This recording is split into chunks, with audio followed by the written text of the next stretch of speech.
अक्सर होता है कि विकास की गंगा में आम लोग बह जाते हैं। अभी भी आपको बता रहा हूँ 3 साल का जो हाईएस्ट सेशन होगा उसमें तो ये नहीं करना है। यहाँ पर भी दो गुट है, दो पक्ष है, एक समर्थन में है और एक 8 बिंदु हम लोग का, उसमें से हमारा एक भी बात नहीं। जो मेन रोड में है ना वो जमीन सही में करोड़ों का है।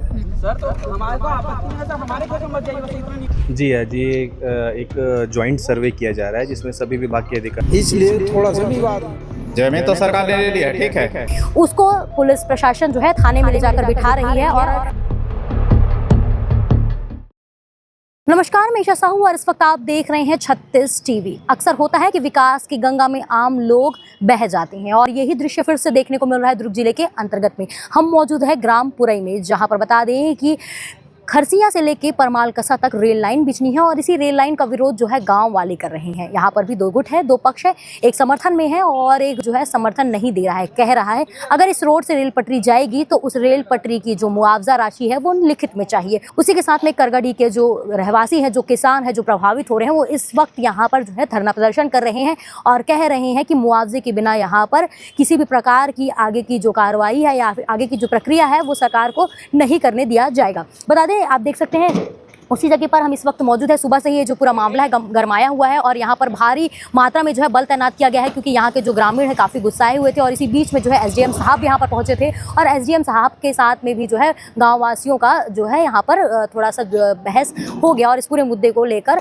लगातार जो है आगे की जो प्रक्रिया है वो की जा रही है। लेकिन उसी के साथ ही मैं बता दूँ कि खरसिया से लेके परमाल कसा तक की जो रेल लाइन है वो जाने वाली है। करीबन 8,700 करोड़ का ये पूरा प्रोजेक्ट है, जहाँ पर 14 गाँव जो है प्रभावित होगी और 14 गाँव के दो प्रमुख गांव पे इस वक्त मैं मौजूद हूं, जहां पर किसान अभी जो है गुस्साए हुए हैं और इस पूरे विषय में जो है आगे की जो प्रक्रिया है या फिर बोलना चाहिए अपना विरोध जता रहे हैं। पर आप देख सकते हैं कि किस प्रकार से भारी बल यहां पर तैनात किया गया है और ये भी बात कही जा रही है कि सुबह से ये पूरा मामला गरमाया हुआ है। लगातार इस पूरे विषय में गाँव वाले भी अभी बोलने से बच रहे हैं, क्योंकि अक्सर ऐसा होता है कि जब माहौल गरमा जाता है तो पुलिस पूरे माहौल को शांत कराने के लिए कुछ लोगों को जो है थाने में बिठाती है और यही प्रक्रिया यहाँ पर भी चल रही है। जो भी व्यक्ति बाइट दे रहा है उसको पुलिस प्रशासन जो है थाने में ले जाकर बिठा रही है और कह रही है कि बाइट मत दीजिए। पर हमारे साथ में अभी एक ग्रामीण मौजूद है, इनसे हम बातचीत करते हैं और जानते हैं कि क्या कुछ ये पूरा मामला है। भैया, किस प्रकार की ये पूरा मामला है, क्या आपकी मांग है, क्या कुछ कहना चाहेंगे? हम लोग का सीधा सीधा मांग था, एक 8 बिंदु था हम लोग का, उसमें से हमारा एक भी बात नहीं सुने सर।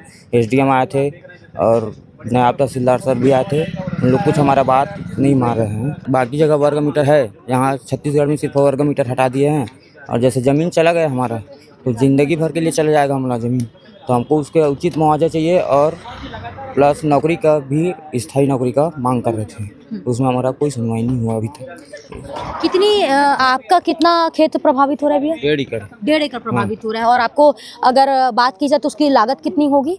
उसका तो अभी मार्केट रेट 1 करोड़ से ऊपर है। 1 करोड़ से ऊपर बता रहे हैं आप। और प्रशासन क्या कह रही है? प्रशासन तो वही अपना 22 लाख के हिसाब से बता रहे हैं। 22 लाख के हिसाब से बता रही है और उतना रेट देने के लिए भी रेडी हो रही है। हाँ। और हम लोग ने पिछले बार गाइडलाइन के लिखित में मांगा था, वो भी नहीं दिए।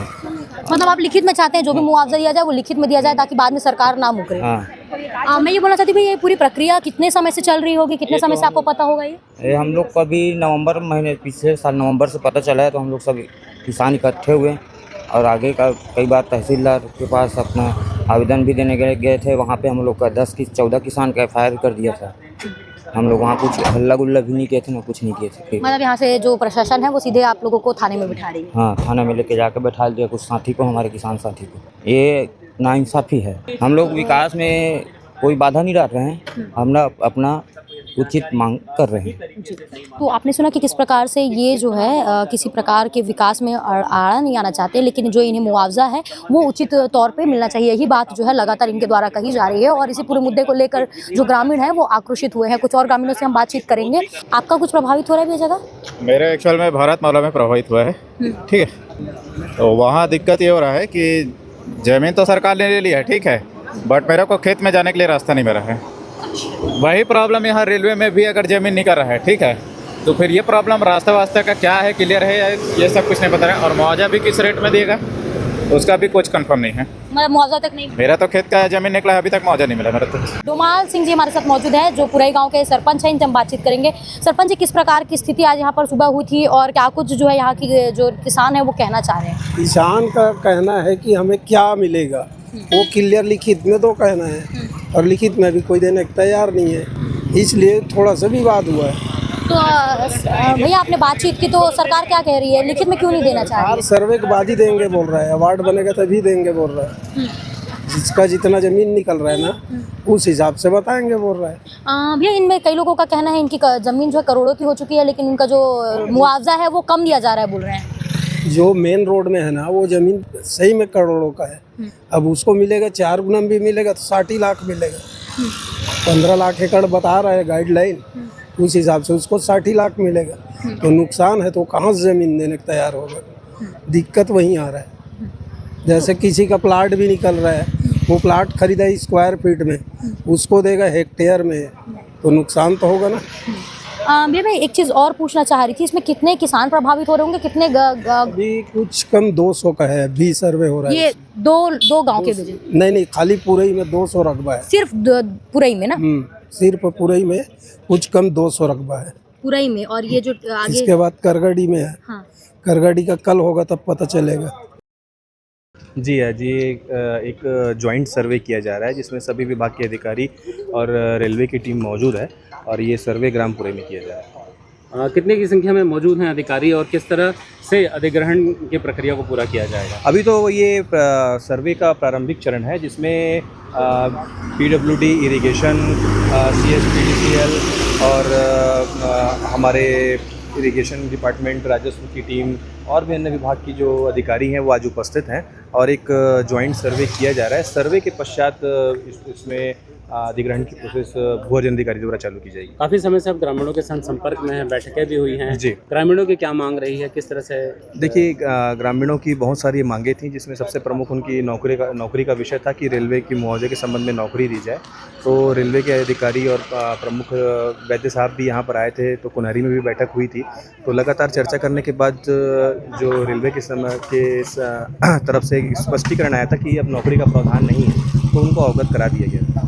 और कल जब मैं पुरई आया था तो यहाँ पर बहुत से किसानों ने सर्वे करने की सहमति दी है और उस सहमति के आधार पर आज विभिन्न विभागों के साथ रेलवे की टीम द्वारा एक जॉइंट सर्वे किया जा रहा है। ऐसी भी बात सामने आ रही है कि ग्रामीणों के द्वारा मौजूदा शुरुआती स्तर पर कुछ विरोध भी किया गया था। कुछ विरोध था, कुछ लोगों की असहमति थी, इसलिए 12 गाँव में, दुर्ग के 12 गाँव में सर्वे नहीं किया जा रहा था। पर कल जब मैं यहाँ मौजूद हुआ पुरई में एक बार फिर से चर्चा करने के लिए, तो बहुत से ग्रामीणों ने सहमति दी। उस सहमति के आधार पर एक आम सहमति बनाने का प्रयास किया गया और उसके बाद पर आज सर्वे किया जा रहा है। सर, कितना एरिया प्रभावित हो रहा है? एकदम एग्जैक्ट फिगर तो मुझे नहीं पता है, अगर आप बोलेंगे तो मैं कुछ लेके आपको दिखा दूंगा। देखिए, यही मेन विषय है। सबसे पहली बात ये है कि आज का जो सर्वे है इससे ये क्लियर हो जाएगा कि कितने किसानों की कितनी ज़मीन लगभग अधिग्रहण होनी है। तो इससे 2-3 बेनिफिट ये होगा कि सर्वे के पश्चात जब ये चीज़ें क्लियर हो जाएंगी कि कितने किसानों की कितनी ज़मीन जानी है, तो जो बैन लगा हुआ है जिसमें बहुत से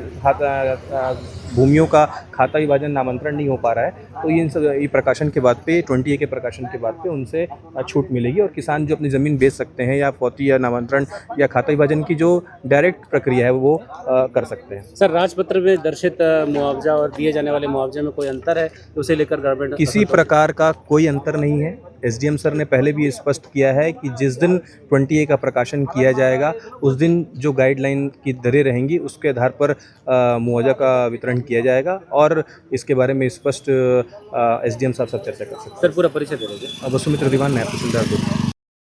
तो देख सकते हैं करीबन एक ही गांव से 200 लोग जो है इस जगह से प्रभावित हो रहे हैं। एक गांव की बात यह है, अभी कल एक और गांव का जो है इसमें सर्वे होना है और उसी में अगर इस पूरे प्रोजेक्ट की मैं बात करूं तो 14 से 15 गांव आ रहे हैं और इस 15 गांव में किसान कितने होंगे आप इस पूरे आंकड़े को अंदाज़ा लगा सकते हैं। और इनकी ज़मीन जिस रेट की है उस रेट का मुआवजा अगर इन्हें नहीं मिलेगा तो आम सी बात है कि इन्हें जो है गुस्सा आएगा, आक्रोश जताया जाएगा इनके द्वारा और यही आक्रोश जो है यहाँ जताया जा रहा है। लेकिन मैं एक बार फिर से बता दूँ, ये जो खरसिया से ये पूरा जो रेल लाइन है वो निकल कर आ रहा है नया रायपुर, बलौदा बाजार और उसके बाद में पूरे मुख्य रास्तों से होते हुए करीबन 6 जिलों को ये जोड़ेगा और जोड़ने के बाद में ये परमाल कसा पर ये पूरा जो प्रोजेक्ट है वो समाप्त होगा। लेकिन मैं बता दूं कि इस रेल लाइन के बीच में 14 गांव आ रहे हैं और 14 गांव में कई किसान जो है इसमें निकल कर सामने आएंगे जो प्रभावित हो रहे हैं, क्योंकि एक गाँव का भी सर्वे किया गया है जहाँ से 200 किसान निकल कर सामने आ रहे हैं। तो आप अंदाज़ा लगा सकते हैं कि 14 गाँव में कितने किसान इस जगह पर प्रभावित होंगे।